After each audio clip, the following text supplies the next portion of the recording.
Nature conservation foundation या संस्थेअंतर्गत वन्यजीव संशोधक रोहित नानिवडेकर आणि त्यांची टीम महाराष्ट्रातील सह्याद्रीत अधिवास पुनरुज्जीवनाचे काम करत आहे. त्यांच्या या प्रकल्पाचं नाव आहे इकोलॉजिकल रेस्टॉरेशन इन नॉर्दर्न वेस्टर्न घाट. खास करून कुडाळ, दोडामार्ग आणि संगमेश्वर या तालुक्यांवर लक्ष केंद्रित करून प्रदेशनिष्ठ आणि धोक्यात आलेल्या वन्यजीवांसाठी महत्त्वपूर्ण अन्नस्रोत असणाऱ्या स्थानिक वृक्ष प्रजातींची लागवड करण्याचा या प्रकल्पाचा उद्देश आहे.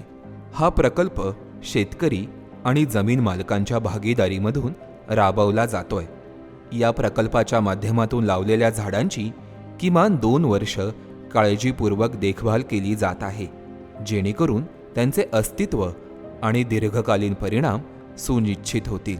सह्याद्रीतील अधिवासाच्या संवर्धनासाठी काम करणाऱ्या रोहित नानिवडेकर यांना हॅबिटॅट कॉन्झर्वेशन या कॅटेगरीमध्ये दैनिक मुंबई भारतचा 2025 सालचा SFC इन्व्हायरमेंटल टेक्नॉलॉजीज प्रस्तुत स्पीशीज अँड हॅबिटॅट्स वॉरियर्स अवॉर्ड प्रदान करण्यात येतोय.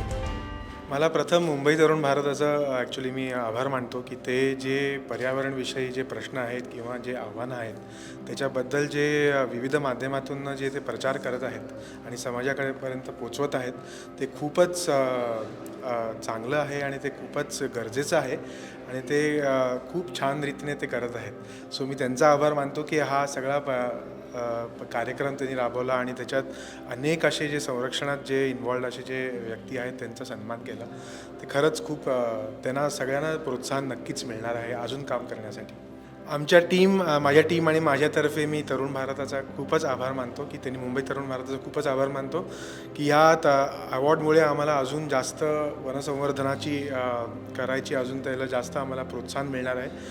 जिथे कोकणात आम्ही काम करतो तिथे मोठ्या स्तरावर मोठ्या प्रमाणात तिथे जंगलांची तोड होत आहे आणि संहार होत आहे आणि ते बागायती शेतीमध्ये कन्वर्ट होत आहेत आणि त्याच्यात आपल्याला असे बेटं जरा आपल्याला संवर्धन करता आली आणि तिथे वन्यजीवाला भविष्यात काही चांगलं असं हॅबिटॅट राहील अशी काहीतरी आपल्याला करता आलं तर ते खूपच आमचं ते उद्देश आहे आणि ह्या अवॉर्डमुळे आम्हाला त्याच्यात खूप जास्त प्रोत्साहन मिळालं आहे.